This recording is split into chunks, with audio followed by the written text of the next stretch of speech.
Willie Kemp gives off Dozier.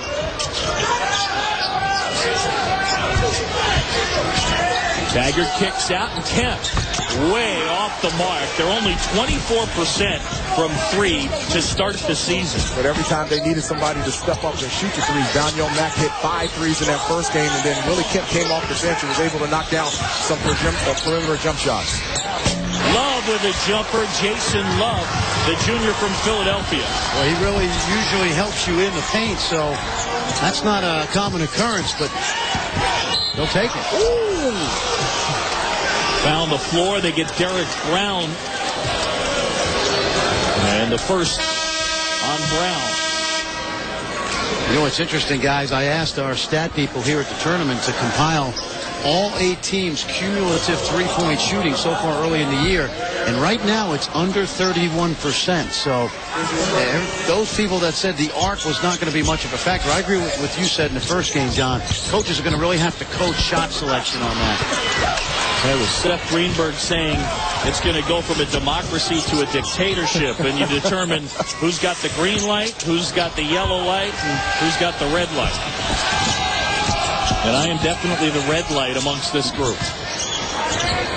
Dozier gets a 3. How about that? Big fella steps outside. That's one of the things that he worked on over the summer. He was one of the guys from Memphis, along with Antonio Anderson, that went into the NBA draft to test the waters. He came back, got into the weight room, added more weight, and wanted to improve his outside jump shot. That's a great rule, too, you know, to be able to have NBA guys tell you what your weaknesses are. And instead of having to go to the D-League, he gets to come back to college for a year. That's where he probably would have ended up. I like Hubert's point. If you have to ask, you're not ready. Yeah. Yeah, but don't tell these players that. Shot clock winding down. Anderson has it knocked away. Shot clock violation, and there's that outstanding Memphis defense. 15:26 to go, first half. Xavier leading this one by 3 as Robert Dozier drains the long one. Xavier leading it by 3. John Calipari, 9th year as head man at Memphis, 16th overall, but the connection with Sean Miller, he's a Pittsburgh guy.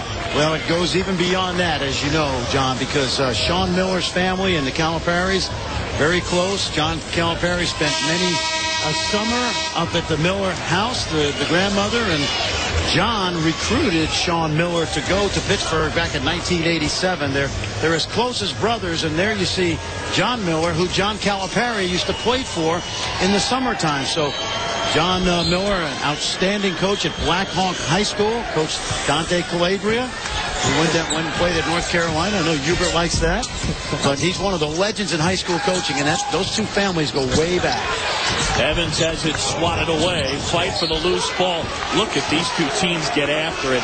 It'll be Memphis ball. Just a finish on Sean Miller. I didn't know it was him at the time, but you remember the TV show That's Incredible? And Sean Miller put on the dribbling display when he was just a kid. Yeah, I remember that. And he might have even been on the Johnny Carson show as well, because his dad used to teach him all the ball handling tricks. Man, if he taught you, you'd still be in the league. Actually, I played with Coach Sean Miller in the World University team in 1991. P.J. Carlissimo was the head coach. Coach Roy Williams was the assistant coach. We went over to Sheffield, England. We won the gold medal. And that was the last international college basketball team that won a gold medal before they went to the NBA team. Wow.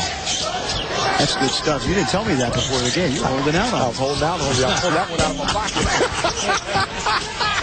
Dozier's 2 a little short. Xavier basketball, Musketeers by 3. And the freshman Terrell Holloway into the game.